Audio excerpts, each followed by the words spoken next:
8월 22일 금요일 경건의 시간을 시작하겠습니다. 기도하겠습니다. 저희의 모든 길을 아신 하나님, 오늘도 주님의 부르심에 순종하여 말씀 묵상으로 하루를 시작하게 하시니 감사합니다. 이 시간 주님 앞에 나아가오니 저의 마음을 평온하게 하여 주옵소서. 저희를 붙드시는 주님의 손길을 온전히 신뢰하며 성령님께서 저희의 마음을 다스려 주실 것을 믿습니다. 오직 주님과 동행하며 기쁨을 얻는 시간이 되게 하여 주옵소서. 예수님의 이름으로 기도드립니다. 아멘. 사도행전 13장 26절에서부터 41절까지의 말씀을 보겠습니다. 같이 읽겠습니다. 아브라함의 자손인 동포 여러분, 그리고 여러분 가운데서 하나님을 두려워하는 사람들이여, 하나님께서 이 구원의 말씀을 우리에게 보내셨습니다. 그런데 예루살렘에 사는 사람들과 그들의 지도자들이 예수를 알지 못하고 안식일마다 있는 예언자들의 말도 깨닫지 못해서 그를 정죄함으로써 예언자들의 말을 그대로 이루었습니다. 그들은 예수를 죽일 만한 아무런 까닭도 찾지 못하였지만 빌라도에게 강요하여 예수를 죽이게 하였습니다. 이와 같이 그를 가리켜 기록한 것을 다 행한 뒤에 그들은 예수의 시체를 나무에서 내려다가 무덤에 두었습니다. 그러나 하나님께서 예수를 죽은 사람 가운데서 살리셨습니다. 그래서 예수는 자기와 함께 갈릴리에서 예루살렘으로 올라간 사람들에게 여러 날 동안 나타나 보이셨습니다. 이 사람들은 지금 백성에게 예수의 증인입니다. 우리는 하나님께서 조상들에게 하신 그 약속을 여러분에게 기쁜 소식으로 전합니다. 하나님께서 예수를 일으키셔서 조상들의 후손인 우리에게 그 약속을 이루어 주셨습니다. 시편 2째 편에 기록한 바 너는 내 아들이다. 오늘 내가 너를 낳았다 한 것과 같습니다. 하나님께서 그를 죽은 사람들 가운데서 살리시고 다시는 썩지 않게 하셨는데 이렇게 미리 말씀하셨습니다. 다윗에게 약속한 거룩하고 확실한 복을 내가 너희에게 주겠다. 그러므로 다른 시편에서는 또 이렇게 말씀하셨습니다. 주님께서는 주님의 거룩한 분이 썩지 않게 하실 것이다. 다윗은 사는 동안 하나님의 뜻을 받들어 섬기고 잠들어서 조상들 곁에 묻혀 썩고 말았습니다. 그러나 하나님께서 살리신 분은 썩지 않으셨습니다. 그러므로 동포 여러분, 바로 이 예수로 말미암아 여러분에게 죄 용서가 선포된다는 것을 알아야 합니다. 여러분이 모세의 율법으로는 의롭게 될 수 없던 그 모든 일에서 풀려납니다. 믿는 사람은 누구나 다 예수 안에서 의롭게 됩니다. 그러므로 예언서에서 말한 일이 여러분에게 일어나지 않도록 조심하십시오. 이렇게 말하였습니다. 보아라, 너희 비웃는 자들아, 놀라고 망하여라. 내가 너희 시대에 한 가지 일을 할 터인데 그 일을 누가 너희에게 말하여 줄지라도 너희는 도무지 믿지 않을 것이다. 아멘. 바울은 이스라엘의 역사를 설교한 뒤에 이제 그 역사의 정점인 예수 그리스도에게로 청중을 이끌어 갑니다. 그는 예수님의 죽음과 부활이라는 두 가지 구원 사건이 어떻게 구약의 예언들을 성취했는지를 보여줍니다. 예루살렘의 지도자들과 백성들이 예수님을 알아보지 못하고 정죄했지만 그들의 무지함 속에서 오히려 선지자들의 예언을 이루는 도구가 되었습니다. 매주 안식일마다 회당에서 읽었던 예언의 말씀이 바로 그들의 손에 의해서 성취된 것입니다. 그들은 예수님에게서 죽일 만한 아무런 죄도 찾지 못했음에도 불구하고 빌라도에게 예수님을 십자가에 못 박아 달라고 요구했습니다. 이로써 그들은 예수님의 무죄함을 더욱 명백하게 드러내게 됩니다. 바울은 이 모든 일이 성경에 기록된 대로 이루어졌음을 강조하며 예수님의 시체가 나무에서 내려져 무덤에 놓인 사실을 언급함으로써 예수님의 죽음이 철저하게 이루어진 역사적인 사실임을 증언합니다. 그러나 바울은 죽음에서 멈추지 않고 하나님의 놀라운 부활의 능력으로 이야기를 전환합니다. 하나님께서 그를 죽은 자 가운데서 살리셨다는 선포는 십자가의 사건이 인간적인 패배가 아니라 하나님의 승리 선포임을 전합니다. 부활하신 예수님은 갈릴리에서부터 예루살렘에 함께 올라갔던 제자들에게 여러 날 동안 보이셨고 이제 그들은 예수님의 공생애와 부활을 증언하는 증인이 되었습니다.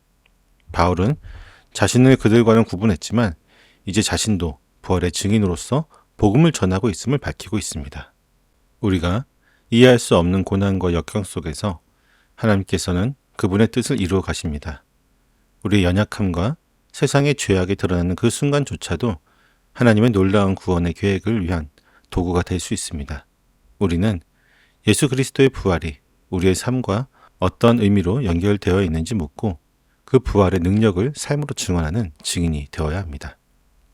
바울은 예수님의 부활이 왜 중요한지를 설명하기 위해 세 가지 구약의 성경을 인용합니다. 첫째는 시편 2편 7절의 말씀으로 너는 내 아들이다. 오늘 내가 너를 낳았다는 말씀을 인용하며 예수님의 부활이 곧 영원한 왕으로 즉위하신 사건임을 강조합니다. 오늘이라는 단어는 예수님께서 사망의 권세를 이기시고 하나님의 아들로서 권능을 선포하신 부활의 날을 가리킵니다. 둘째, 이사야 55장 3절에 다윗에게 약속한 거룩하고 확실한 복을 내가 너희에게 주겠다는 말씀을 인용합니다. 확실한 복은 다윗의 후손을 통해 영원한 나라를 세우시겠다는 하나님의 약속을 뜻합니다. 바울은 이 약속이 예수님의 부활을 통해 확실하고 영원한 것이 되었음을 증언합니다. 셋째, 시편 16편 10절에 주님께서는 주님의 거룩한 분이 썩지 않게 하실 것이다 라는 말씀을 인용하여 앞선 주장들을 뒷받침합니다. 다윗은 하나님의 뜻을 섬기다 죽어 무덤에 썩었지만 하나님께서 살리신 예수님은 썩지 않으셨습니다. 바울은 이 명확한 대조를 통해 오직 예수님만이 다윗에게 약속하신 영원한 나라를 세우실 분임을 증명합니다. 이처럼 바울은 예수님의 부활이야말로 구약 성경의 모든 예언과 약속을 성취하는 절정임을 논증합니다. 우리의 믿음은 역사적인 사실인 예수 그리스도의 십자가와 부활 위에 굳건하게 서 있습니다. 우리는 날마다 직면하는 육체의 연약함과 죽음의 그림자 속에서도 영원히 썩지 않으시는 예수님을 바라보며 소망을 잃지 않는 삶을 살아가야만 할 것입니다. 바울은 지금까지의 모든 설교의 내용을 바탕으로 청중들에게 복음의 핵심 메시지를 선포합니다. 그는 다시 형제들아라고 부르며 예수 그리스도의 십자가를 통해 죄 용서가 베풀어졌음을 강조합니다. 이 죄 용서는 하나님의 가장 큰 긍휼의 행위였습니다. 여기서 그치지 않고 바울은 더욱 놀라운 복음의 핵심을 선포합니다. 여러분이 모세의 율법으로는 의롭게 될 수 없던 모든 일에서 풀려납니다. 믿는 사람은 누구나 다 예수 안에서 의롭게 됩니다. 이 말씀은 바울이 갈라디아 교회에게 보낸 편지에 담겨있는 신학의 핵심이기도 합니다. 칭의는 하나님 앞에서 의롭다고 선언되는 법정 용어입니다. 인간은 율법을 온전히 지킬 수 없기에 율법으로는 결코 하나님께 의롭다고 인정받을 수 없습니다. 그러나 예수 그리스도를 믿음으로 말미암아 우리가 율법을 어긴 죄로부터 자유롭게 되고 하나님 앞에서 의롭다고 인정받게 됩니다. 이 구원은 특정 민족이나 행위에 국한된 것이 아니라 믿는 사람은 누구나 다 받을 수 있는 보편적인 은혜입니다. 마지막으로 바울은 이처럼 위대한 복음을 거절하는 자들에 대한 준엄한 경고를 던집니다. 그는 하박국 선지자의 말씀을 인용하여 지금 이 시대에 하나님께서 행하시는 놀라운 구원의 역사를 비웃거나 믿지 않는 자들에게 심판이 임할 것이라고 선포합니다.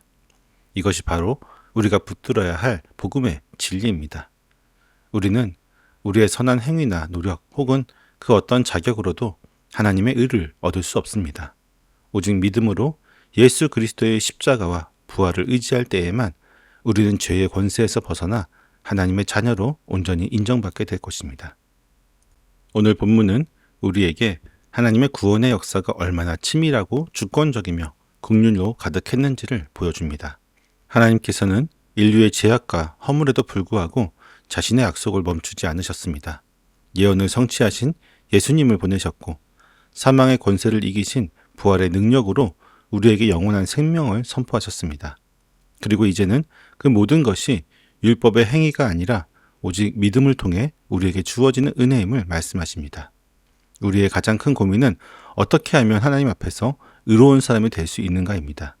우리는 선한 일을 행하고 율법을 지키려고 노력하지만 결코 완벽한 일을 이룰 수 없습니다. 마치 모래성을 쌓은 것처럼 우리의 노력은 항상 허물어지고 죄의 무거움은 우리를 짓누릅니다.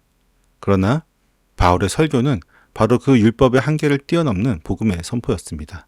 믿는 사람은 누구나 다 예수 안에서 의롭게 된다는 이 말씀은 우리의 모든 고민과 절망을 해결하는 유일한 해답이 됩니다. 그러므로 우리는 이제 우리의 의를 우리의 행위에서 찾으려는 노력을 멈추어야 합니다. 대신 우리에게 베풀어진 하나님의 긍휼을 붙잡고 예수 그리스도 안에서 이미 얻은 의의 옷을 입어야 합니다. 우리의 정체성은 더 이상 우리의 연약함이나 실패에 달려있지 않습니다. 오직 예수 그리스도를 믿는 믿음 안에서 있을 때 우리는 하나님의 거룩한 자녀로 온전히 서게 될 것입니다. 이러한 믿음으로 우리는 이제 세상의 조롱과 비웃음 속에서도 흔들리지 않는 담대함을 얻게 될 것입니다. 하나님께서 우리의 시대에 행하시는 놀라운 일을 의심하지 않고 우리의 삶으로 그분의 구원의 역사를 증언하는 복된 성도가 될 수 있기를 간절히 소망합니다. 기도하겠습니다. 영원한 의가 되신 하나님, 그 어떤 인간적인 노력이나 선행으로도 얻을 수 없는 구원을 오직 주님의 긍휼과 예수 그리스도를 믿는 믿음 안에서 얻게 하시니 감사합니다. 하지만 저희는 여전히 저희의 행위로 이루어지려고 하는 어리석음을 반복할 때가 많습니다. 율법의 무거운 짐 아래서 좌절하지 않게 하시고 믿는 사람은 누구나 다 예수 안에서 의롭게 된다는 이 놀라운 복음을 굳게 붙잡게 하옵소서. 저희의 정체성과 소망이 저희의 연약함이나 실패에 있지 않고 오직 예수 그리스도의 십자가에 있음을 기억하게 하옵소서. 그리하여 저희가 세상의 어떤 조롱과 비웃음 속에서도 흔들리지 않는 담대함을 얻게 하시고 저희의 삶으로 하나님의 구원의 역사를 증언하는 복된 증인이 되게 하여 주옵소서. 예수님의 이름으로 기도드립니다. 아멘.